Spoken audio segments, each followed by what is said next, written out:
Saludos desde Puerto Rico hacia Suiza.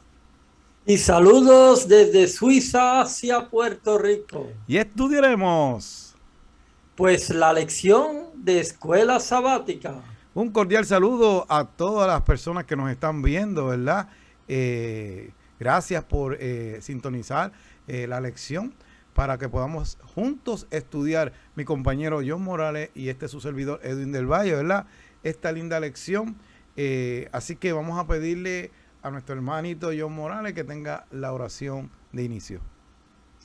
Amantísimo Padre, que tú moras en los santos cielos, te damos gracias por toda esta sabiduría que tú nos das en nuestra mente y en nuestro corazón, que podamos seguir estudiando y escudriñando para poder tener un mejor conocimiento.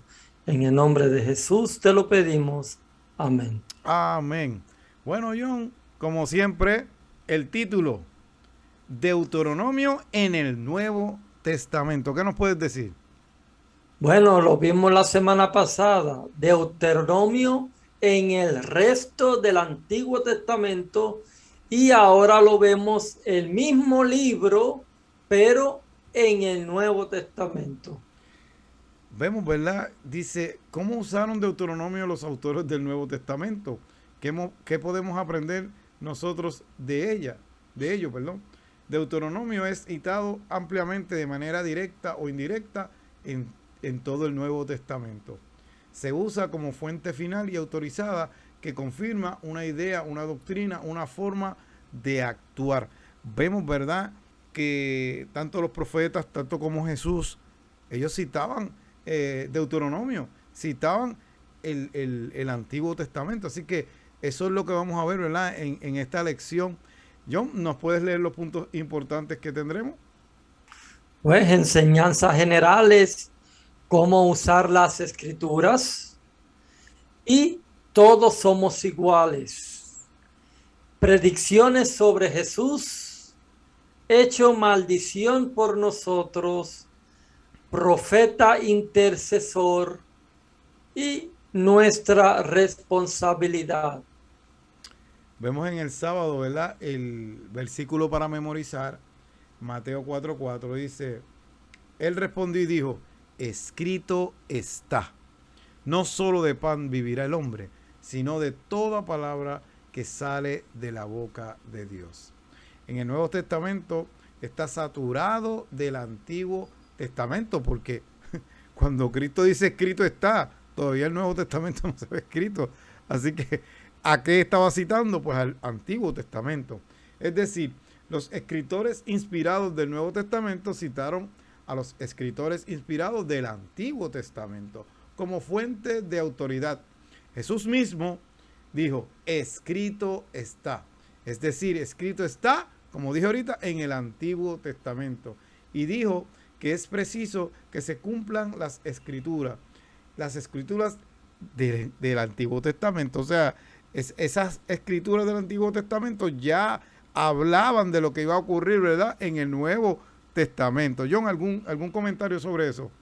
Pues mira, es una cosa para ponernos a pensar bastante, porque los discípulos andaron con Cristo 3 años y medio.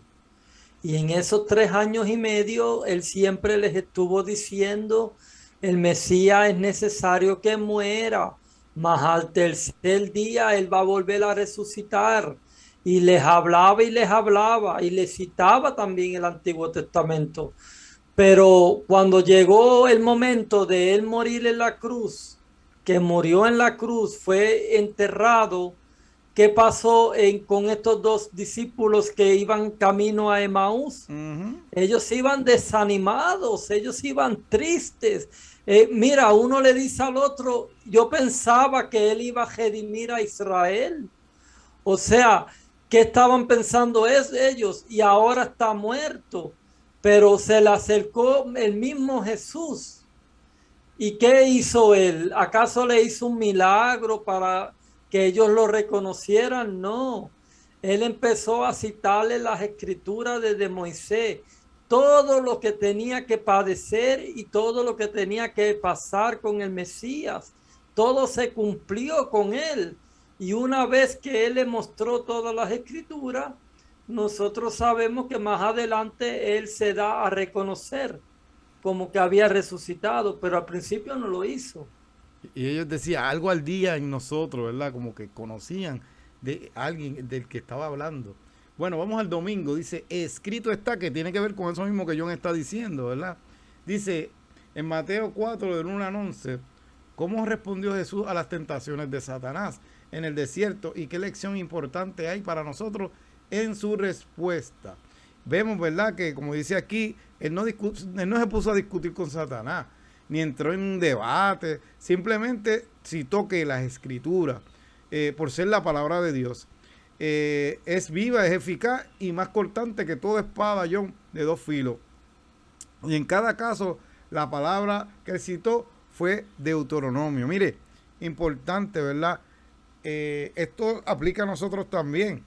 Nosotros, cuando venga la tentación, cuando venga la dificultad, cuando el enemigo se pare de frente, citémosle la Biblia y ya usted verá cómo él huye, porque a él no le gusta escuchar la palabra de Dios. Y entonces, ¿qué pasa? Al mismo Cristo, ¿qué hizo? Bueno, trató de tentar, y cuando usted lee Deuteronomio, el mismo Moisés le dijo al pueblo que no tentaran, ¿verdad?, a Jehová. Así que él estaba citando también, ¿qué? Deuteronomio. Y importante, eso aplica para que nosotros lo utilicemos en este tiempo. Y mire, olvídese de estar discutiendo. Escrito está, porque Dios nos va a ayudar y el Espíritu Santo Dios nos va a ayudar a recordar dónde están esos textos para en el momento que lo necesitemos. Dice, ¿cómo usar las escrituras? Jesús le dijo, escrito está, ¿verdad? Cuando Jesús fue tentado directamente por Satanás, rechazó las tentaciones usando la espada, ¿verdad? Que es la palabra de Dios. Es decir, la palabra de Dios, concretamente el libro de Deuteronomio. Y nos enseña, ¿verdad? Importante, ¿verdad? Que la palabra sacia tu hambre. También Dios nos provee del alimento físico, pero también que el espiritual. Demuestra tu confianza en Dios. Reconoce que soy Señor de este mundo, dice Cristo, ¿verdad? Vivimos confiando siempre en el cuidado de Dios. Solo Dios merece nuestro respeto y nuestra adoración. En esas tentaciones que el enemigo le hizo a Cristo, mire, él utilizó la palabra. Y mire que Jesús, un ejemplo, no de solo de pan vivir el hombre, que le dijo Jesús, John. ¿Cuántos días estaba Jesús sin comer? 40 días y 40 noches. Yo duro un día y ya estoy, olvídate, me quiero morir. Imagínense 40 días y el poder que tenía Jesús lo podía hacer, convertir las piedras en pan, pero él no se dejó llevar por eso. Así que por eso le digo, no de solo de pan vivirá el hombre. Y vemos también en el desierto que comía el pueblo de Dios, comía maná, pero también dependían, ¿verdad?, de Dios, de la vida espiritual. Así que vemos, ¿verdad?, que todo el tiempo nosotros citamos las escrituras porque el ejemplo nos lo dio Cristo. ¿Algún comentario, John, de eso? Sí, mira, dice que cuando Jesús fue bautizado, fue llevado al desierto para ser tentado por el diablo. Y cuando él fue allí, estuvo 40 días y 40 noches, como tú dijiste, ¿no? Sin comer, en plena oración. Pero se le aparece un ángel de luz. Un ángel de luz. Él no se presentó como Satanás. Él se presentó como un ángel de luz. Pero Dios, Jesús, en ese momento supo diferenciar entre un ángel de Dios y un ángel del mal. ¿Por qué supo la diferencia? Porque él estaba en comunión con el Espíritu Santo, él estaba en comunión con el Padre y pudo diferenciar cuando vino ese ángel disfrazado de luz a contradecir lo que eran las escrituras. Ahí él se dio cuenta. No puede ser un ángel enviado por el Padre porque está hablando una cosa que va en contra de la palabra de Dios. Y mira lo que las tres tentaciones que el diablo le hace a Jesús, Jesús le da tres respuestas que están en Deuteronomio. La primera tentación, él le responde con Deuteronomio 8:3. Y la segunda tentación le responde con Deuteronomio 6:16. Y la tercera le responde con Deuteronomio 6:13. Yo les estoy citando estos textos de Deuteronomio para que ustedes lo comparen con las tentaciones de Jesús y van a ver que es verdad que él está contestando con el libro de Deuteronomio, Así que aunque Satanás también. permiso, John, mis queridos amigos que nos están escuchando, busquen, sean como los berianos. Hermano John Morales se la está dando, búsquelo ahí para que usted vea que él tiene razón de lo que está hablando. Continúa, John, perdona. En la segunda tentación, el diablo también le muestra las escrituras, le muestra Salmos 91:11, donde David escribió en el Salmo, pues que a sus ángeles mandará para que tu pie no tropiece en piedra. Pero Satanás le estaba mandando a que se arrojara de donde, del penáculo del templo. Entonces ya Dios sabía, mira, no tentarás al Señor tu Dios, que eso lo vemos en Deuteronomio 6:16. El diablo le respondía con las escrituras, pero mal usado, mal usado. Pero Cristo le respondía bien usado. Importante lo que está diciendo mi querido hermano John Morales. ¿Por qué? Porque Cristo tenía una comunión tan apegada, ¿verdad?, con Dios, con el Padre y con el Espíritu Santo, que él sabía la clase de misión que él estaba salvando la raza humana. Usted y yo dependíamos de Cristo y las huestes angelicales sabían la misión de Cristo. Así que cuando él empezó a tentar a Jesús, él se dio cuenta rápido, un ángel no va a hacer eso porque los ángeles conocen la misión que tenía Cristo. Y Cristo estaba muy claro sobre eso. Y otra cosa, rapidito, John, importante también, nos damos cuenta que usted no cree, pero el enemigo, el diablo sabe también, cita la Biblia, como dijo John, ¿verdad? Mal citado, pero la sabe, la conoce y te la cita.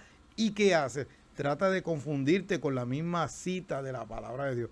¿Qué es lo que tenemos que hacer nosotros? Estudiar para no ser engañados. Estos estudios que estamos dando aquí, importante, usted mire, busque la Biblia, no se deje con lo que nosotros estamos diciendo aquí, usted busque la Biblia y verifique lo que nosotros estamos hablando. ¿Por qué? Porque el enemigo también dice, las escrituras las tuerce para que usted sea confundido. Así que vamos entonces, John, la del lunes, levantar el rostro. John. Bueno, en Deuteronomio 10, Moisés de nuevo se empieza a contar la historia de Israel y de nuevo utilizó los relatos para exhortar a su pueblo a que siguiera a la fidelidad en medio de esa amonestación. Y lo que quiere decir es que todos somos iguales. Para Dios, todos somos iguales. Como la palabra que a veces tú usas, Edwin, que tú dices, Dios no se casa con nadie. Pues exactamente, Dios no tiene acepción de personas. Si tú haces mal, el Señor se va a apartar de ti, sea quien sea. Si Moisés mismo, o Elías mismo, o cualquiera de los apóstoles más grandes de la fe, se hubiesen apartado de Dios, pues Dios también al final lo hubiera abandonado a esas personas. Porque Dios hay que respetarlo y hay que obedecerle. Dios no se casa con nadie. Para Dios todos somos iguales y Dios es un Dios justo. Cuando digo justo, Él va a darle a cada uno según lo que es justo. Si hiciste bien, para bien, y si hiciste mal, para mal. No importa qué raza tú seas, no importa de dónde tú vengas, todos somos iguales para Dios. Y vemos, ¿verdad?, que el pueblo de Dios fue escogido, ¿verdad?, para una misión. ¿Y qué pasó? Lamentablemente no siguieron la misión que Dios le había dado. Pero eso no significa que eran mejor que nadie. Siempre y cuando ellos hicieran la voluntad de Dios, todo iba a salir bien. Pero lamentablemente se descarriaron. Y vemos también que Dios no hace excepción de personas. Ahí nos damos cuenta de que tantos gentiles, ¿verdad?, como los judíos, mira, Dios le daba la misma oportunidad. Vemos muchas veces, ¿verdad?, que Dios permitía unas cosas, pero nos damos cuenta de que ya Dios le había dado muchas oportunidades. Le había buscado la manera para que esas personas que pues no seguían los caminos del Señor, pues siguieran. Y llegó el momento, Dios tiene un límite, como todo el mundo tiene un límite, Dios también tiene un límite. Así que Él, como dice John, no hace excepción de personas. Dios, tanto gentiles como judíos, todos son iguales ante los ojos de Dios. Pero, como digo, hay que hacer las cosas como Dios dice. Y Dios lo que pide es la fidelidad de nosotros, que nosotros seamos fieles a Él. Vamos entonces a la del jueves. Maldito en un madero. ¿Y qué está diciendo Pablo? Que sea relevante para nosotros hoy. ¿Y cómo utiliza Deuteronomio para plantear su postura? Bueno, toda persona que era sentenciada a la cruz, lamentablemente lo consideraban maldito. Ahora, ¿qué pasa? Lamentablemente es común en el cristianismo utilizar esta carta como una especie de justificación, John, para no guardar la ley de los 10 mandamientos. Mucha gente dice, pues la ley fue clavada ¿dónde? En la cruz, así que ya no hay que guardarla. Bueno, hay que especificar qué ley fue clavada en la cruz, pero mucha gente utiliza eso para, especialmente para la cuestión del sábado, para decir que ya eso era para los judíos nada más. Y no voy a entrar en eso porque lo hemos explicado en varias veces, ¿verdad? Pero ¿qué pasa? Ellos pues hacen diferencia como que el sábado no, pero los otros 9, ¿qué pasa, John? Los otros 9 sí los guardan, no matar, no robar, pero el sábado que queda en el mismo medio, pues ¿qué pasa? Pues lamentablemente, pues ellos dicen que ese era para los judíos nada más. Y nos damos cuenta que Pablo en Gálatas está planteando el legalismo. ¿Por qué? Porque también había personas que querían depender de la ley para salvarse. ¿Y qué pasa? La ley no es la que salva es Cristo Jesús. Es importante guardar la ley, pero no podemos depender de la ley. Tenemos que depender de Cristo. Cristo es el que dio su vida, no fue la ley. Dice en su epístola a los Gálatas, Pablo cita Deuteronomio para enseñar la correcta relación entre el creyente y la ley. La inutilidad de querer salvarse guardando ¿qué? La ley, lo que estaba diciendo, ¿verdad? En Gálatas 3:10 cita Deuteronomio 27 y 26 para indicar que el que quiera salvarse por la ley debe guardar toda la ley sin fallar en nada. ¿Y saben qué? Esto es imposible. Es algo que solo Jesús, ¿qué hizo? Pudo hacer. La liberación de ser condenado por la ley. En Gálatas 3:13 cita Deuteronomio 21:23 para mostrar cómo Jesús cargó con nuestros pecados en la cruz. Así tomó sobre sí la maldición de la ley destinada al pecador. Sí, hay ley y esa ley pues cayó sobre Jesús. Pero ¿sabe dónde era que tenían que caer esa maldición de esa cruz? A usted y a mí. Se supone que el que estuviera ahí en esa cruz no fuera Cristo Jesús, que nunca pecó, que era santo, que es Dios. Se supone que por mis pecados tenía que ser yo, John, el que tuviera que estar crucificado. ¿Y qué hizo Dios? Decidió morir por ti y por mí. ¿Y qué pasa? Todos los pecados cayeron sobre él, sobre él. Y ahora usted y yo, gracias a esa sangre preciosa que se derramó allí en la cruz del Calvario, somos limpios ante el Padre. Porque cuando Cristo presenta, ¿verdad?, sus manos, su sangre, su sacrificio, pues ya Él lo hizo por usted y por mí. John, ¿algún comentario? Pues mira, tenemos el ejemplo de todo lo que tú estás diciendo. Tenemos el ejemplo con el joven rico. Porque el joven rico le dijo, yo he guardado los mandamientos desde mi niñez. No mato, no robo, no cometo adulterio. Pero que Cristo le dijo, una cosa te falta. Vete, vende todo lo que tienes, dáselo a los pobres y sígueme. Cuando una persona piensa que va a ser salvo por la ley, está fracasado, porque la ley no se puede, no la podemos guardar. Nosotros somos La podemos guardar, pero en Cristo Jesús, porque nosotros somos salvos por gracia en Cristo Jesús. Solo Él pagó la deuda de nuestro pecado. Nosotros ahora le pertenecemos por creación y también por redención, porque Amén. Él nos redimió del pecado. Bien, vamos a la del miércoles. Un profeta como yo. John. Bueno, Moisés, tenemos el ejemplo de Moisés. Moisés, al principio nosotros sabemos que él no quería ir a libertar al pueblo de Israel allá a enfrentarse con Faraón. Él decía que era torpe de lengua, él decía que no podía entender, que mandara a otra persona.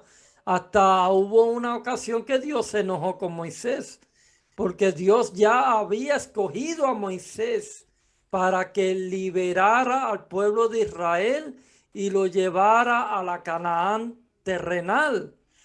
Pero lo que me llama la atención fue cuando el pueblo pecó de una manera tan grande, cuando hizo el becerro de oro, que pecaron, que ese día cayeron como 24,000 hombres. Ujú. Ese día Dios le dice, mira Moisés, apártate del pueblo, porque ahora mismo los voy a destruir a todos y de ti voy a hacer otra nación. ¿Y qué hizo Moisés? Moisés amaba al pueblo de Israel. Moisés le dijo, no, mira, quítame a mí del libro de la vida y no mates a este pueblo. O sea, él ofreció su vida, pero su vida eterna. O sea, tenemos que entender lo que Moisés le estaba pidiendo a Dios. Le estaba diciendo, mira, quítame la vida eterna, yo muero para siempre por la eternidad, pero este pueblo no lo destruyas. Pues mira, así mismo hizo Cristo con nosotros. Cristo dio su vida, murió la muerte eterna por nosotros, para que nosotros podemos ser vivificados en Cristo Jesús. Hasta Pablo y Pedro en una ocasión hablaron ellos también de que un profeta como yo, que se iba a levantar, un profeta como Moisés, se estaba refiriendo a Cristo, se estaba refiriendo al Mesías. Cuando el Mesías vino, hizo todo más o menos como Moisés había hecho para el pueblo de Israel. Bien, vamos entonces a la del jueves. Horrenda cosa. En el libro de Hebreos, con toda profundidad y sublimidad, era en muchos sentidos solo una larga exhortación a los judíos creyentes en Jesús. Y lo que les exhortaban a hacer es permanezcan fieles al Señor. Esto es todo lo que se resumía en esa exhortación larga que hizo Moisés, ¿verdad? Que permanecieran fieles cuando entraran a la tierra nueva que Dios le iba a dar. Esta fidelidad, por supuesto, debe surgir de nuestro amor por Dios, por quién es Él, por su carácter, por su bondad, expresado con su mayor fuerza en la cruz de Cristo. Así que todo lo que estaba pidiendo, ¿verdad?, era fidelidad a ese pueblo. ¿Cuál es nuestra responsabilidad? Hebreos 10:30 dice, pues conocemos al que dijo, mía es la venganza, yo daré el pago, dice el Señor. Y otra vez el Señor juzgará ¿a quién? A su pueblo. Así que importante, ¿verdad? Dios le va a dar, como dijo John ahorita, el pago a lo que usted se merezca. Y Dios es justo, ¿verdad? ¿Y qué pasa? Lamentablemente, si usted hizo y desobedeció a Dios, lamentablemente, y no quiso aceptar a Cristo como su Salvador personal, pues tendrá lo suyo también. Y importante también, es peor conocer que no conocer. ¿Por qué? Porque usted sabiendo el plan de salvación, usted sabiendo cómo es que Cristo desea que usted camine, teniendo su palabra ahí, y usted no lo hace, y haciendo las cosas como no son. En su discurso a los hebreos, Pablo cita Deuteronomio 17:6 para advertir el castigo que merecen los que violan la ley de Moisés. ¿Cuánto más castigo, escucha, merecerán aquellos que voluntariamente desprecian la sangre de Cristo, John? Inmediatamente después vuelve a citar Deuteronomio 32, 35 y 36 para recordarle que llega el momento en que el Dios juzgará a su pueblo, realizando venganza sobre todos aquellos que hayan rechazado la gracia que una vez abrazaron. Dice la palabra, mía es la venganza, dice el Señor. Y le voy a decir algo, puede ser que a usted, a mí, a mi querido hermano John también, le hayan hecho cosas. Y llegó un momento dado, mire, ¿qué dice ahí? Mía es la venganza, dice el Señor. Usted no haga eso, usted no se vengue, haga venganza, déjesela a Dios, que Él repartirá según cada cual, ¿verdad? De lo que hizo. Su conclusión es útil para ellos y para nosotros. No perdáis pues vuestra confianza, que tiene grande galardón. Usted y yo, si permanecemos fieles, vamos a tener el galardón que es llegar al cielo. ¿Algún comentario final, John? Bueno, sí, esa responsabilidad que nosotros tenemos y que mía es la venganza. Y eso era una cosa que yo no entendía, ¿no? Porque cuando a mí me hacían algo grave, por ejemplo, yo quería tomar un tipo de venganza o no vengarme en vengarme, pero algo tenía que hacer a la persona para que la persona pudiera recapacitar de que le estaba haciendo mal las cosas. Y no, que yo tengo que hacer esto para que él entienda. Y no, y ahora veo que no es así. Uno tiene que aprender a ignorar, uno tiene que aprender a callar. Si te hacen algo grave dentro de la iglesia o fuera de la iglesia, pues mira, ponlo en oración, no le reclames a la persona, no le digas nada, porque ahí va a seguir el conflicto peor. Si no, si la persona obró sin querer, pues Dios sabrá su corazón. Y si la persona obró con maldad, Dios también sabrá su corazón y Él tomará la venganza. Tú no tienes que hacer nada, solamente orar para que esa persona pueda arrepentirse si es que está obrando mal. John, ¿me puedes leer el espíritu de profecía, la porción que hay ahí? Aquí en Consejos para los Maestros, en la página 445 y 446, dice lo siguiente. Dice, la Biblia es su propia expositora. Se ha de comparar un pasaje con otro. El alumno debe considerar la palabra como a todo y ver la relación de sus partes. Mientras estudiemos el Antiguo Testamento, hallaremos fuentes vivas que borbotean donde el lector negligente discierne solamente un desierto.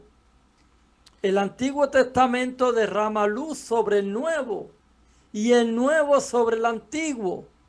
Cada uno es una revelación de la gloria de Dios en Jesús. Cristo manifestado a los patriarcas, simbolizado en los servicios de los sacrificios, esbozado en la ley y revelado por los profetas, constituye las riquezas del Antiguo Testamento. Qué lindo, ¿verdad? Esa porción. Bien, vamos entonces, las últimas palabras, John, que nos vamos. Pues les invito para la próxima semana, no se pierdan la próxima lección que se trata de la resurrección de Moisés. Bien, y recuerden nuestras redes sociales, en Facebook y YouTube, Noticiero Morales y del Valle.e. Así nos puede buscar y suscríbase a nuestros canales. Bien, esta es otra lección más desde Puerto Rico hacia Suiza. Y desde Suiza hacia Puerto Rico. Bye.